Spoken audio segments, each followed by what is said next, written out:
देखो आज का जो टॉपिक है केमिस्ट्री में क्या है, शून्य कोटि की अभिक्रिया क्या है, क्या है शून्य कोटि की अभिक्रिया क्या है, और शून्य कोटि की अभिक्रिया के लिए दर स्थिरांक अर्थात के लिए हमें क्या करनी है, व्यंजक की गणना करनी है। ठीक है, ध्यान रखना। फोर्थ चैप्टर जो आपका टॉपिक है रासायनिक बल गतिकी, रासायनिक बल गति में 4 क्वेश्चन है। कितने क्वेश्चन है आपके? 4। एक शून्य कोटि की अभिक्रिया के लिए दर स्थिरांक की गणना करनी, और एक हमारा प्रथम कोटि की अभिक्रिया के लिए दर स्थिरांक की गणना करना।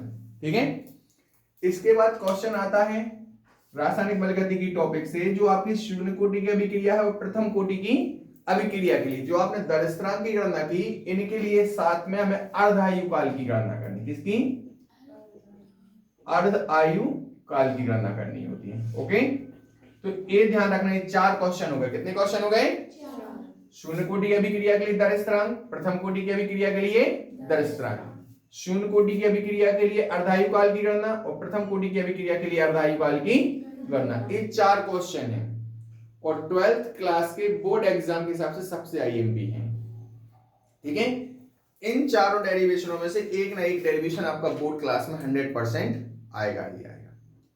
और जितना मैं इसको सिंपली आपको यहाँ पे बताने की कोशिश कर रहा हूँ, डिस्क्राइब कर रहा हूँ, बहुत सिंपल वे में समझाने की कोशिश करूंगा। आप बुक की लैंग्वेज में जाएंगे कभी नहीं पकड़ पाएंगे। ठीक है, इसलिए हमें इसको ध्यान से समझना है। जहां पे डाउट आए, इन्हें की क्वेश्चन कंप्लीट हो गया तब पूछ रहे हैं, आपको तुरंत के तुरंत टोक के हमसे पूछना है कि सर ये आया कहां से। ठीक है, क्योंकि पूरा प्रैक्टिकली चलेगा। आप सोचोगे एकदम थ्योरी के लिख रहे हैं, ऐसा काम नहीं चलेगा। ठीक है, तो पहले नंबर अपन बात करते हैं शून्य कोटि की क्रिया। अपने क्वेश्चन जो लिखा है, क्वेश्चन क्या है? शून्य कोटि की अभिक्रिया क्या है? शून्य कोटि की अभिक्रिया के लिए दर स्थिरांक अर्थात के लिए हमें क्या करनी है, व्यंजक की गणना करनी। करनी कि नहीं करनी? तो पहले नंबर आप हेडिंग लिखो शून्य कोटि की अभिक्रिया, शून्य कोटि की अभिक्रिया।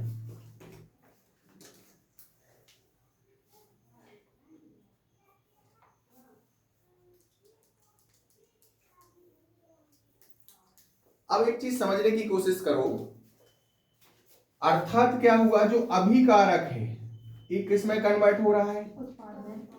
उत्पाद। तो अपन जो दर लिखते थे वो बराबर होती थी अभिकारक ए की सांद्रता, या ए अभिकारक है, 2 अभिकारक है, या 3 अभिकारक है, हाँ या ना? तो यहाँ पे अभिकारक क्या है? केवल ए है कि नहीं है? जब इस शून्य कोटि की अभिक्रिया है तो इसकी जो घात आएगी वो कितने की आएगी? अभिकारक की 0 आएगी। क्यों? क्योंकि अभिक्रिया की यदि हम इसकी कोटि लिखें तो क्या होगी? m प्लस n, लेकिन ये किसके बराबर है? 0 के बराबर। मतलब m और n को जो हम ऐड कर रहे हैं, मतलब जो अभिकारक a और अभिकारक अपन ने b लिया, यहाँ पे अभिकारक b तो है नहीं, तो केवल क्या बचा? अभिकारक a। अभिकारक a की कोटि क्या हो गई? m। तो इसका जो मान है वो कितने के बराबर है? 0। मतलब कि इसका कोई भी क्रियाकारक अणु किस में कन्वर्ट नहीं हो रहा? उत्पाद में। क्योंकि अभिक्रिया की कोटि क्या थी? अभिकारकों की सांद्रता के ऊपर दर्शाए गए सक्रिय पदार्थ की वह मात्रा जो उत्पाद में बदलती, यही था कि नहीं था? तो जब उत्पाद में बदलने वाली मात्रा का मान क्या है? 0। क्या है? 0। वही हुई कि नहीं? तो यहाँ पे कहने का मतलब क्या है? शून्य कोटि की अभिक्रियाएं वे कहलाती हैं जिनकी अभिक्रिया की दर काय पे निर्भर नहीं करती? अभिकारकों की सांद्रता पर निर्भर नहीं करती। क्योंकि a टू दी पावर यदि हम 0 की वैल्यू निकालें तो हमने रूल्स बताया था, किसी भी संख्या की पावर जब 0 होती है तो उसका मान कितना होता है? 1 होता है। कितना होता है? तो यहाँ पे 1 हो जाएगा तो केवल क्या हो गया? k हो गया कि नहीं हो गया? तो अभिक्रिया की जो दर होगी क्या अभिकारक की सांद्रता पर निर्भर करेगी क्या? नहीं। तो हम बोल सकते हैं कि अभिक्रिया की जो शून्य कोटि की जो अभिक्रियाएं हैं, ऐसी अभिक्रियाएं जिसमें अभिक्रिया की दर अभिकारकों की सांद्रता पर निर्भर नहीं करती, क्या कहलाती है? शून्य कोटि की अभिक्रिया। बात समझ में आई कि नहीं आई? पक्का? तो लिखो, हेडिंग लिख दी शून्य कोटि की अभिक्रिया। लिखो वे अभिक्रियाएं, वे अभिक्रियाएं, वे अभिक्रियाएं, लिख दिया? वे अभिक्रियाएं लिख दिया, कॉमा लगाओ। वे अभिक्रियाएं जिनकी दर अभिकारक पदार्थ की सांद्रता पर निर्भर नहीं करती। अभिकारक पदार्थ की सांद्रता पर निर्भर नहीं करती। अभिकारक पदार्थ की सांद्रता पर निर्भर नहीं करती। अभिकारक पदार्थ की सांद्रता पर निर्भर नहीं करती। शून्य कोटि की अभिक्रियाएं कहलाती हैं। क्या कहलाती हैं? शून्य कोटि की अभिक्रियाएं कहलाती हैं।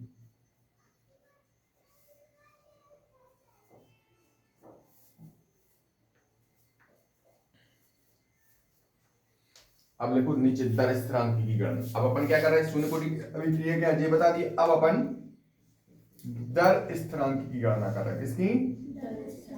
दर स्थिरांक की गणना।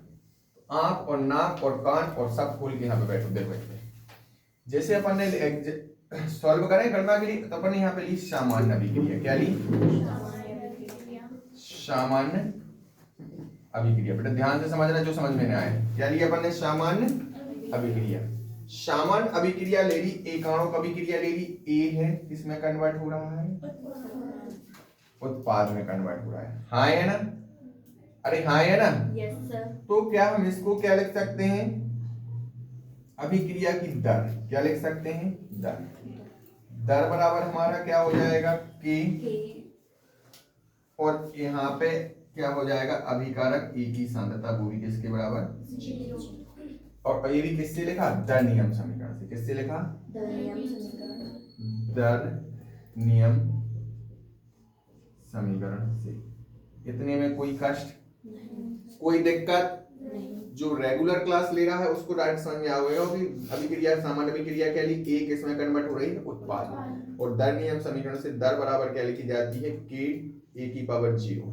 हाँ है ना? क्योंकि शून्य कोटि की अभिक्रिया है। हाँ है ना? अब कोई भी अभिक्रिया की दर है, जैसे ए अभिकारक है, किसमें कन्वर्ट हो रहा है? उत्पाद में। और उत्पाद का साइन अपन ने क्या लिया? एक्स। क्या लिया? तो दर को दो प्रकार से लिखा जा सकता है। डी अभिकारक ए की सांद्रता बटे समय। ये कैसा होगा? ऋणात्मक। अभिकारक समय के सापेक्ष कम होता है। यदि इसी दर को हम किसके सापेक्ष लिखें? उत्पाद के सापेक्ष। क्या लिखा जाएगा? धनात्मक डी एक्स की सांद्रता बटे यही लिखते कि नहीं लिखते? अरे हाँ है ना? इतना समझ में आया कि नहीं आया? हाँ है ना? अब चूंकि अब यहाँ पर रुक जाओ। इतना समझ आया? इतना समझ आया कि नहीं है? अब यहाँ पे अपन स्थिति लगाएं। क्या लगाएं? ध्यान से समझना, एक काम की चीज है। ठीक है? यहाँ पे आपने क्या लिया? जिसने ये स्थिति समझ ली उसका बेड़ा पार। ये क्या हो गया? अभी अभिकारक। क्या हो गया? अभिकारक। यहाँ पे क्या ले लिया? समय। कॉलम टाइप से बने है ना? और यहाँ पे क्या ले लिया? उत्पाद। अभिकारक ए की मात्रा कितनी है? ए, जो किसमें भाग ले रही है? अभिक्रिया में भाग ले रही है। अभिकारक की कितनी मात्रा? ए, जो किसमें ले रही है? अभिक्रिया में भाग ले रही नहीं रही? अरे हाँ है ना? लेकिन अभी समय है, जो समय का संकेत क्या होता है? टी। टी बराबर क्या है? 0। तो उत्पाद क्या होगा? 0। अभिकारक अभिक्रिया में भाग नहीं लिया अभी उसने, क्योंकि समय कैसा है? 0। उत्पाद क्या होगा? 0। अभिकारक 100% है अपने आप में नहीं। लेकिन क्यों? जब समय 0 है तो अभिकारक 100% नहीं होगा। हाँ। 100% होगा कि नहीं होगा? लेकिन अब समय कितना हो चुका? टी हो चुका। कितना हो चुका? उत्पाद कितना हो गया? एक्स। तो अब अभिकारक कितना बचा होगा? टोटल कितना था? 100% था। टी समय होने के पश्चात कितना उत्पाद में कन्वर्ट हो गया? एक्स। मान लिया एक्स की वैल्यू कितनी है? 10%। तो अभिकारक कितना बचेगा? 90 बचेगा नहीं बचेगा? अर्थात कुल अभिकारक में से उत्पाद को घटा देंगे तो शेष अभिकारक बचेगा कि नहीं बचेगा? इसका मान क्या होगा? ए माइनस। इस स्थिति में कोई दिक्कत समझ में आई क्या? हाँ या ना? तो क्या हम लिख सकते हैं? टी समय पश्चात ये स्थिति लगा दी, और कितना समय पश्चात? टी समय पश्चात। हाँ या ना? तो इस टी समय पश्चात को क्या हम ऐसा लिख सकते हैं? दर को हम किसके सापेक्ष लिखें? एक्स के सापेक्ष। तो दर की जगह पे हम क्या dx अपॉन dt लिख सकते हैं? हाँ या ना? और बराबर यहाँ पे क्या है? k। और a की सांद्रता काय की सांद्रता A की सांद्रता कब, जब t समय हो चुका और कितना कन्वर्ट हो गया उत्पाद x कन्वर्ट हो चुका, तो यहाँ पे इसकी वैल्यू क्या बची, बची कि नहीं बची। यस सर कोई दिक्कत, कोई परेशानी है क्या, नहीं पक्का, इतना समझ में आया कि नहीं आया, इसको नाम हमने, इतना समझ में आया कि नहीं आ गया। अब ध्यान रखना, चूंकि हमें पता है e टू दी पावर 0 का मान कितना होता है 1, तब हम इसको ऐसा लिख सकते हैं क्या, dx अपॉन dt इक्वल, यहाँ पे क्या बचा e, हाँ या ना, इतना समझ में आया कि नहीं आया, पक्का। अब इतना जब आ गया तो हमें गणना किसकी करनी है, दर स्थिरांक, तो दर स्थिरांक डायरेक्टली दर के सापेक्ष लिखा, क्या हम इसको ऐसा लिख सकते हैं, या त्रियक गुणा कर देंगे तो dx इक्वल, इसको ऐसा लिख सकते हैं क्या, k इंटू डी टी, त्रियक गुणा करने पर, यहाँ पे लिख दे रहे हैं त्रियक गुणा करने पर, क्या करने पर, त्रियक गुणा करने पर, तो हम इसको क्या लिख देंगे, k into D T equal क्या है, हाँ है ना, समीकरण कौन सा हो गया, समझ में आई बात कि नहीं है। अब जो समीकरण फर्स्ट दिख रहा है, जब भी मल्टीप्लाइड में dx dt हो तो ये किसके लिए शो करता है, अरे 11 से आप पढ़ते आ रहे हैं, जब भी किसी भी संख्या के साथ d अपॉन dx हो, ये किसके लिए शो करता है, अवकलन के लिए, और ये d upon dx dt dy कुछ भी आपका इनटू में पहुंच जाए अंश में, तो किसके लिए शो करता है, समाकलन करता है कि नहीं करता। तो समीकरण 1 का क्या करने पर, समीकरण 1 का समाकलन करने पर, यहां तक वीडियो कवर कर रहा है। समाकलन कर दोगे तो इंटीग्रेशन होगा कि नहीं होगा, तो k तो कोफिशिएंट है, किसका होगा इंटीग्रेशन, dt, हाँ है ना, यहाँ पे हमारा कोई भी फंक्शन नहीं, मतलब इनटू में कितना माना जाएगा 1, हाँ है ना। तो ध्यान रखना, यहाँ पे जब अचर पद का समाकलन होता है, इसका होता है अचर पद का समाकलन, तो हमारा यहाँ पे क्या आता है, वो अचर पद का समाकलन जब होता है तो जिस फंक्शन के सापेक्ष करते हैं वही राशि आती है, तो किसके सापेक्ष हो रहा है, तो यहाँ पे क्या आएगा, इतना समझ में आया कि नहीं आया। ऐसे ही यहाँ पे 1 अचर पद हो गया कि नहीं हो गया, अचर पद का किसके सापेक्ष कर रहे हैं, तो क्या आएगा, हमें k की गणना करनी कि नहीं करनी, d हट गया कि नहीं हट गया, हाँ है ना, तो k की गणना करनी, तो k के साथ t कैसा है, पक्षांतर करोगे कहां पे जाएगा, तो x अपॉन क्या हो गया, a हो गई शून्य कोटि की अभिक्रिया के लिए दर स्थिरांक की। बात समझ में आई कि नहीं आई। आप बुक में दूसरे टीचरों के द्वारा जो समझाया जाएगा पल्ले नहीं पड़ेगा, मेन क्या है, स्थिति है, क्या है स्थिति। हमने एक सामान्य अभिक्रिया लिखी, दर बराबर दर निर्णय समीकरण से ये होता है, हमने एक स्थिति लगा दी, अभिकारक समय और उत्पाद, समय क्या लिया 0, तो अभिकारक 100% होगा, उत्पाद क्या होगा 0, खुद कॉमन सेंस लगाओ। लेकिन अभिक्रिया को कितना समय हो चुका, कितने अभिकारक में कन्वर्ट हो गया, उत्पाद कितना बचेगा, हमने स्थिति लगा दी t समय, t समय पश्चात क्या दर्शाता है, अभिक्रिया की दर, तो दर हमने किसके सापेक्ष ले ली, तुम खुद बताओ। अभी अब जब कोई क्वेश्चन सॉल्यूशन करते हैं तो अपन अधिकतम वैल्यू धनात्मक लेके चलेंगे कि ऋणात्मक, धनात्मक, क्योंकि धनात्मक को सॉल्व करना क्या होता है आसान, तो हम क्यों ना अभिकारक की जो दर है वो किसके सापेक्ष लिखें, उत्पाद के, इसलिए देखो ना धनात्मक उत्पाद के सापेक्ष लिखी ही नहीं लिखी, और ये जो कहते हैं e टू दी पावर 0 को मान कितना होता है 1, ये आगे नहीं आ गया, हमें दर स्थिरांक की गणना करनी है, एक मान तो यही है लेकिन ये d अपॉन dt के रूप में है कि नहीं है, हाँ है ना, जो किसके लिए दर्शा रहा है, t समय पश्चात उत्पाद की सांद्रता में परिवर्तन को दर्शा रहा है, इसको हमें क्या करना है, हटाना है। तो हमने इसको समीकरण 1 बना लिया त्रियक गुणा करके, और इसका क्या कर दिया समाकलन, तो हट गया कि नहीं हट गया, यहाँ पे समाकलन के थ्रू। अब k का मान निकालोगे तो t मल्टीप्लाइड में कहां पे आएगा, डिवाइड, कोई डाउट, चलो कॉपी करो इसको।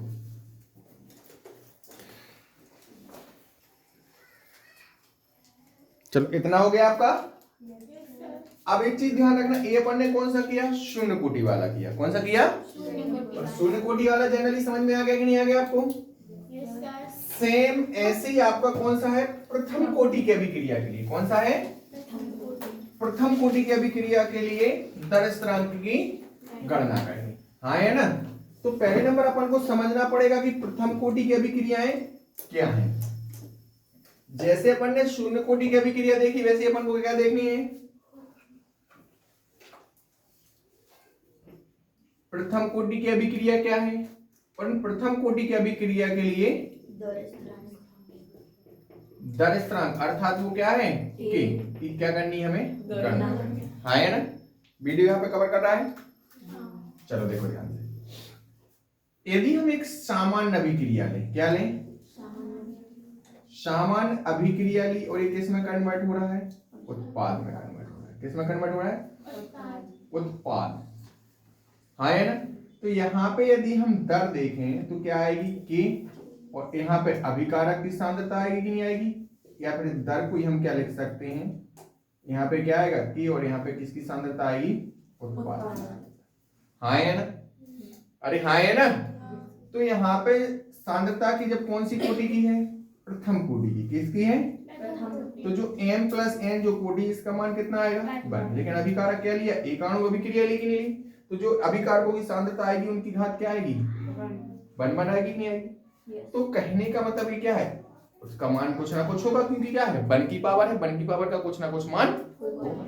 तो मतलब क्या हो गया कि जो वे अभिक्रियाएं जिनमें अभिक्रिया की जो दर है क्या है, किस पर निर्भर करती है, उत्पाद या अभिकारकों की सांद्रता पर निर्भर करती है। बात समझ में आई कि नहीं आई। शून्य कोटि में उसका मान क्या हो गया था 0, तो निर्भर नहीं कर रही थी, लेकिन यहाँ पर निर्भर कर रही है। बात समझ में आई। प्रथम कोटि की अभिक्रिया वे कहलाती हैं जिनमें अभिक्रिया की दर अभिकारकों की सांद्रता या उत्पाद की सांद्रता पर निर्भर करती है। क्या कहलाती है, प्रथम कोटि की अभिक्रियाएं कहलाती है। बात समझ में आई कि नहीं। देखो देखो, वे अभिक्रियाएं बे अभिक्रियाएं बे अभिक्रियाएं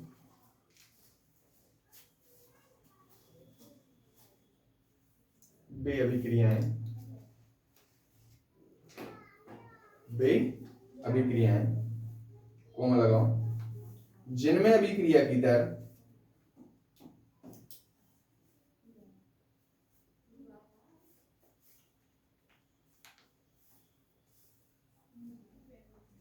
अभिकारक अभिक्रिया की दर। अब समझना, के किसके लिए दर्शा रहा था, के की जगह पे क्या हम समानुपाती का चिन्ह लगा सकते हैं क्या, डायरेक्टली बोल सकते हैं अभिक्रिया की दर अभिकारक पदार्थ की सांद्रता की कैसी होती है, समानुपाती होती है। बात समझ में आई, अर्थात क्या करेगी, निर्भर करेगी।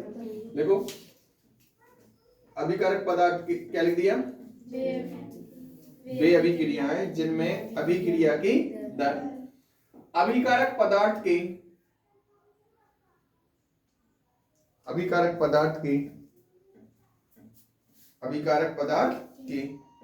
सांद्रण के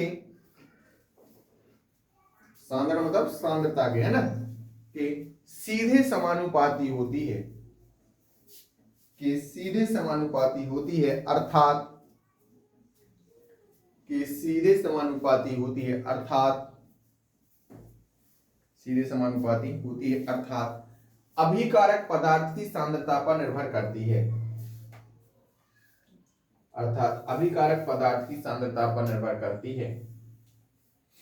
अभिकारक पदार्थ की सांद्रता पर निर्भर करती है। शून्य कोटि की अभिक्रिया कहलाती है, प्रथम कोटि की अभिक्रिया कहलाती है। क्या कहलाती है, प्रथम कोटि की अभिक्रिया कहलाती है। इतना समझ में आ गया। अब यहां पे देखो, ये तो हमने देख लिया प्रथम कोटि की अभिक्रिया क्या है। बात समझ में आई कि नहीं आई, हाँ है ना। और हमें क्या करनी है, दर स्थिरांक की गणना। अब हम क्या कर रहे हैं, दर स्थिरांक की गणना। आंख नाक कान यहां देखो खोल के बैठो। अपन ने क्या ली, सामान्य अभिक्रिया ली। क्या ली, सामान्य अभिक्रिया ली। यहाँ पे अभिकारक ए है, किसमें कन्वर्ट हो रहा है, उत्पाद में कन्वर्ट हो रहा है। हाँ है ना, अरे हाँ है ना। Yes sir. तब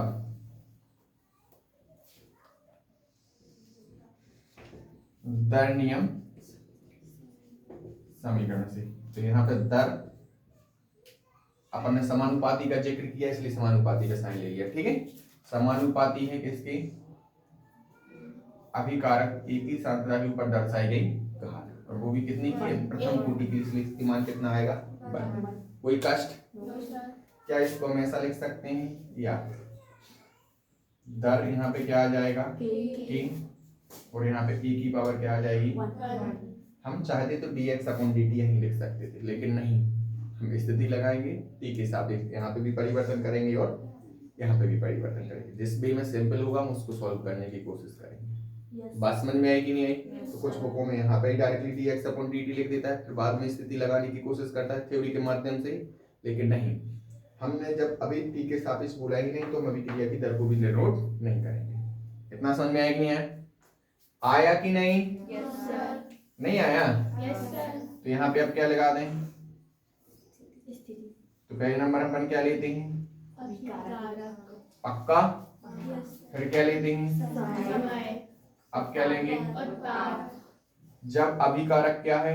ए 100%। हाँ है ना? समय यहाँ पे क्या होगा? उत्पाद भी क्या होगा? लेकिन अभिकारक जब ए 100% था, लेकिन कितना समय बीत चुका? उत्पाद कितना बन गया? अभिकारक कितना बचेगा? कोई कष्ट? इतने में कोई दिक्कत? अब यहाँ पर लगा, तब इतना समय आ गया कि नहीं आ गया? तब t समय पश्चात बढ़े आगे, तो दर को हम किसके सापेक्ष लिखें? लिख सकते हैं बराबर क्या है? k। जब t समय पश्चात x उत्पाद बन गया तो अभिकारक क्या बचेगा? की पावर कितनी आएगी? इसका मान क्या रख सकते हैं? जो कहते हैं वही रहेगा, नहीं रहेगा? तो क्या इसको हम ऐसा लिख सकते हैं a माइनस एक्स, हम कहा इसको कहां पे लेके आए? नीचे लेके आए, है ना? और इसको कहां पे लेके गए? बात समझ में आई कि नहीं आई? समीकरण कौन सा हो गया? इतना उसमें भी किया था ऐसे ऐसे में ऐसे ही किया कि नहीं किया? वहां पे 0 की पावर दी तो उसका मान 0 हो गया था, तो ये गुणा किया था, लेकिन यहाँ पे नहीं हुआ 0 क्योंकि इसकी पावर क्या है? 1। कोई दिक्कत? जब अंश में dx dt देखें तो हम क्या शो करता है? समाकलन करता है कि नहीं करता? तो समीकरण 1 का क्या करते हैं? समीकरण 1 का समाकलन करने पर, समीकरण 1 का क्या करने पर? समाकलन। इंटीग्रेशन यहाँ पे किसका होगा? dx upon a minus x, हाँ है ना? अर्थात इसको यदि हम अपनी पहचान के रूप में लिखें तो उसका मान क्या हुआ? a upon a, sorry 1 upon a minus x हुआ, और इसका समाकलन किसके सापेक्ष करना है? x के सापेक्ष, हाँ है ना? इक्वल यहाँ पे t कोफिशिएंट बाहर आ जाएगा, इंटीग्रेशन किसका करें अपन? हाँ है ना? तो पहले तो अपने खानदान को जो है कि नहीं है, तो यहाँ पे k और किसके सापेक्ष हो रहा है? t के सापेक्ष, तो यहाँ पे कितना आ जाएगा? t। अब लेकिन इसके सापेक्ष इसका कैसा करोगे? तो ध्यान रखना बेटा, log x का, किसका? log x का अवकलन क्या होता है? 1/x। क्या होता है? अवकलन का उल्टा क्या होता है? समाकलन। तो 1/x का जब समाकलन करोगे तो क्या आता है? log x। इतना तुम्हें ध्यान रखना है। बात समझ आई? तो x की जगह पे क्या है? यहाँ पे a माइनस एक्स। क्या है? a minus x. तो यहाँ पे क्या आ जाएगा? log a minus x. बात समझ में आई कि नहीं आई? अब जो मेस वाले होंगे, क्या होंगे? जो मेस वाले होंगे, तो a माइनस एक्स को क्या मानोगे बेटा? t। तो log t आएगा कि नहीं आएगा? फिर ax का अवकलन करोगे तो a का 0 हो गया, x का कितना आएगा? -1। इसलिए इनटू मेस के साथ क्या चलता है? -1। तो मेस वालों को तो मतलब पल्ले चल गया कि नहीं चल गया? माइनस का log a माइनस एक्स कहां से आ गया? लेकिन बायो वालों के लिए सिंपली याद रखना है कि 1/x का अवकलन क्या होता है? a minus x. बीच में साइन कौन सा है? माइनस, तो ये माइनस का आ जाएगा। यदि हम फुल्ली की बात करें, ये आया कहां से, फुल्ली रूप से पता करें आया कहां से, तो मैथ्स में जाना पड़ेगा। और मैथ्स में इसलिए नहीं जा रहे क्योंकि हम मैथ्स समझाएंगे तो यहाँ पे इससे भटक जाओगे। हम शॉर्ट में समझा दे रहे, जैसे 1/a माइनस एक्स दिया कि नहीं दिया, और इसका हम इंटीग्रेशन किसके सापेक्ष कर रहे हैं? एक्स के। डबल राशि का सापेक्ष अवकलन या समाकलन होता नहीं है, तो इसको हमें क्या मानना पड़ता है? t। क्या मानना पड़ता है? t। तो ध्यान रखना, ये अवकलन पड़ा था मैथ्स वाला, लेकिन ऐसा नहीं होता। यहाँ पे जब t मानोगे तो t किसको माना? a माइनस एक्स को क्या मान लिया हमने? t। जिस राशि को t मानते हैं उसका क्या करते हैं? अवकलन।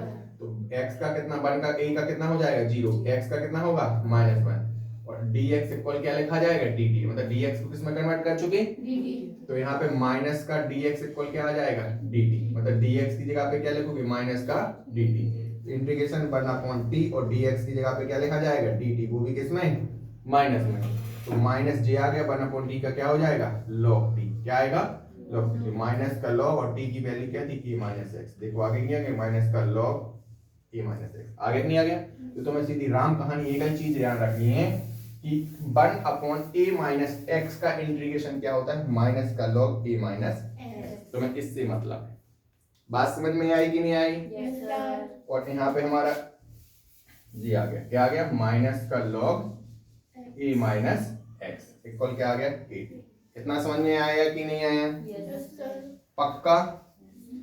लेकिन जब भी हम समाकलन करते हैं, जब भी हम क्या करते हैं समाकलन करते हैं, क्या करते हैं समाकलन करते हैं, तो यहाँ पे क्या आता है c आता है, क्या आता है, क्या आता है c आता है, क्या आता है c, बात समझ में आई कि नहीं आई, c होता है समाकलन का संकेत, c क्या होता है समाकलन का संकेत, c क्या होता है समाकलन का संकेत होता है, ठीक है। कितना समझ में आ गया यहाँ तक, यहाँ पे 1/a माइनस एक्स का जो हमने समाकलन किया क्या माइनस का log a माइनस एक्स आ गया, और यहाँ पे k नियतांक का अर्थात इसका कोफिशिएंट का करते हैं तो क्या आती है सापेक्ष राशि, सापेक्ष राशि क्या थी t, हमने क्या किया इसलिए यहाँ पे क्या आया c, बात समझ में आई कि नहीं आई, क्लियर है। अब हमें इस c की मान की गणना करनी, इसलिए इसको हमने नाम क्या दे दिया सेकंड, बात समझ में आई, तो अपन यहाँ पे लिखें c के मान की गणना के लिए, क्या लिखें c के मान की गणना के लिए, अरे हाँ है ना, अब c के मान की गणना के लिए हम क्या लगाएं स्थिति लगाएं, क्या लगाएं स्थिति, चाहे एक लाइन के एक लाइन ऐसे लिखो या सीधी सी बात, यहाँ पे क्या हो गया,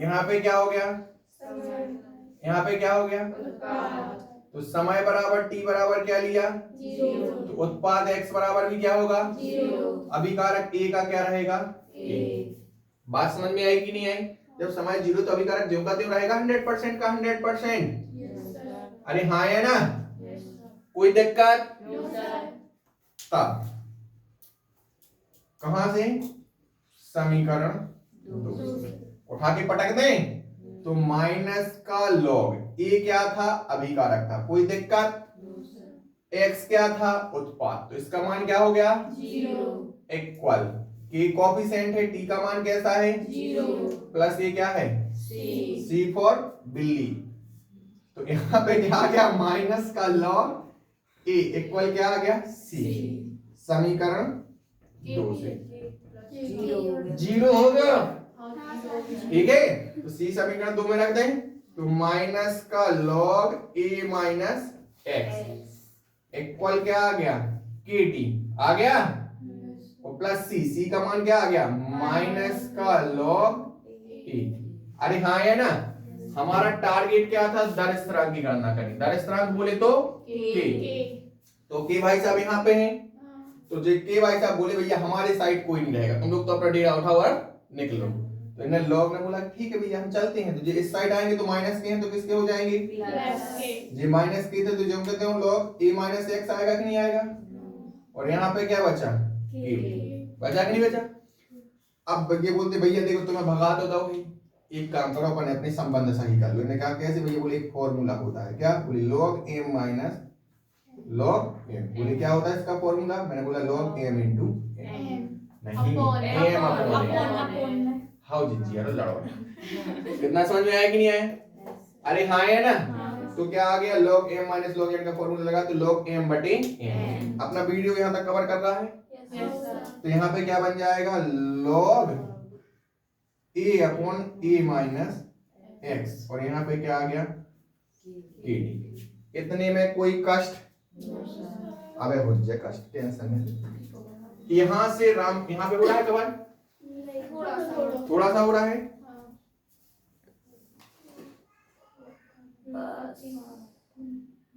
देखो ध्यान से समझना, ठीक है। यहां तक तो किसी को कोई कष्ट, यहां से कष्ट होगा। एक्चुअली में इसको हम या करके ऐसा लिख सकते हैं क्या, लॉग के साथ, किसके साथ, हमेशा आधार होता है। क्या होता है, आधार। हाँ या ना। जैसे मैं मानूं मेरे साथ दुनिया में कोई खड़ा है या नहीं खड़ा, लेकिन बोलते हैं ना भगवान, बोलते हैं वैसी संख्याएं जो होती हैं, बोलते हैं हमारे में किसी भी संख्या का मल्टीप्लाइड हो या ना हो, लेकिन 1 का मल्टीप्लाइड होगा। ये कશું सत्य है कि नहीं है। जैसे कल लोग बोलते हैं हमारे साथ कोई खड़ा हो ना भगवान खड़े, ऐसी संख्या बोलती है तुम लोगों के साथ भगवान खड़े, हमारे साथ काय का मल्टीप्लाइड है। तो लोग भी बोलता है कि भगवान कुछ हो ना हो, हम ऐसे लिखे जाते हैं। कैसे लिखे जाते हैं, ऐसे लिखे जाते हैं। और बोले यहाँ पे जो हमारे सापेक्ष लिखे जाए वो क्या कहलाएगा, गुणांक। जो यहाँ पे लिखा जाएगा वो क्या कहलाएगा, और यहाँ पे जो लिखा जाएगा वो क्या कहलाएगा। और भगवान की कृपा से जब हमें आधार कुछ नहीं दिया रहता तो हम अपने आप में आधार को क्या मान लेते हैं, बोलो बांके बिहारी लाल की जय। आया ई। लॉग के साथ यदि ई आधार में नहीं लिखा तो हमेशा आधार में क्या लिखा माना जाता है, ई। बात समझ में आई, ई दांत नहीं निकालना, ई। बात समझ में आई। तो इसको क्या हम ऐसा लिख सकते हैं, लॉग, और यहाँ पे क्या लिख देंगे, छोटा सा हल्ला सा ई। और इसका गुणांक फंक्शन क्या चल रहा है, a upon a minus x, और इक्वल यहाँ पे क्या चल रहा है, kt। बात समझ में आई कि नहीं आई, हाँ या ना। लॉग का नियम बोलता है, लॉग का नियम। अब लॉग पढ़ोगे तो नियम पता हो जाए। कहते तो ऐसा लग रहा है जैसे बिन मौसम की बरसात हो रही है, जैसे कल हो तो बिन मौसम को पानी, मौसम खराब जा देंगे कछु। अरे हाँ है ना। चलो एक मजा भी बताएंगे फिर हम, ठीक है। तो यहाँ पे लॉग का एक नियम होता है, लॉग ई को, किसको, हमें काय में बदलना है, लॉग 10 में कन्वर्ट करना। किसमें कन्वर्ट करना, अब सुनो तो, इतने पे जे दो यहाँ अलग, इतने अलग अलग थे, तीन ही तरफी भाग और इनके संबंध अच्छे हो गए, इन्हें का कर ली शादी, का कर ली। अब इतने का की स्थिति आ गई ई फॉर तलाक की, आ गई नहीं आ गई। अब जब ये अलग अलग हो, ई से 10 में कन्वर्ट हो रहा है कि नहीं हो रहा, तो कुछ मुआवजा तो देना पड़े, है ना। तो जब ई किस में कन्वर्ट हो रहा है, 10, तो कुछ ना कुछ सापेक्ष राशि तो आएगी, क्या बदले में मिला, तो इसको बदले में इनटू में मिलता है 2.303। कितना मिलता है, इनटू में क्या मिलता है, 2.303। बोलो बांके बिहारी लाल की। जब भी हम लॉग ई को किसके रूप में लिखते हैं, लॉग 10 के रूप में लिखते हैं, हाँ या ना। तो जैसे हम log e को log 10 के रूप में लिखेंगे तो log 10 के साथ मल्टीप्लाइड में आता है 2.303। लॉग 10 में क्यों बस, क्योंकि रूल्स है। 10 में कन्वर्ट। हाँ, log e को हम किस में कन्वर्ट कर रहे हैं, 10 में। मतलब e तो था, e को हम किस में लिख रहे हैं, 10 के साथ, इसलिए 10 के साथ मल्टीप्लाइड में क्या आता है, 2.303। बात समझ में आई कि नहीं आई। तब कब, तब हम इसको ऐसा लिख सकते हैं क्या भैया, log e की जगह पे क्या हो गया, 10 हो गया कि नहीं हो गया, तो यहाँ पे क्या आएगा 2.303, और log e की जगह पे क्या हो गया 10, गुणांक क्या है a upon a minus x, equal क्या है kt। हमें गणना किसकी करनी है, k की, तो kt को भगा देगा तो ये किसके साथ आ जाएगा, 2.303 के बटे हुए क्या आ गया t, और यहाँ पे क्या बचा log 10, और यहाँ पे क्या a upon a minus x हो गया था, ये तो इसकी k की गणना। बात समझ में आया कि नहीं आया। ये थोड़ा सा क्या है, उसकी अपेक्षा थोड़ा सा लेंथी है।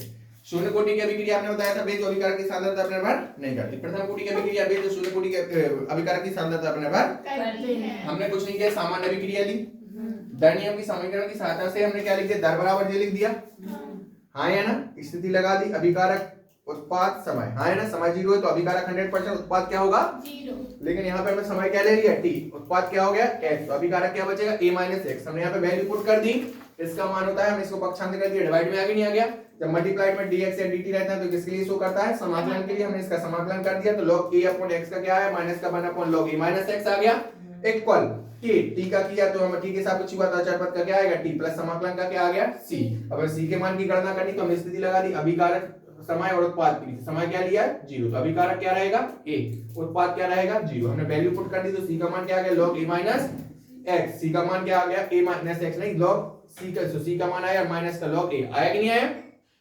समीकरण 2 में मान रख दिया, जे आ गया, log a इसको a को इस साइड लेके आया, किसमें आ गया? प्लस में। तो हमारा रूल्स कहता है log m minus n log m बटे n। जे आ गया नहीं आ गया? अब यहाँ पे कुछ हो या ना हो, क्या माना जाता है आधार में? e माना जाता है। क्या माना जाता है? e। तो हमने e को किस में कन्वर्ट कर दिया? 10 में। तो किसने का मल्टीप्लाइड करते हैं? 2.303। तो ये मल्टीप्लाइड में आ गया कि नहीं आ गया?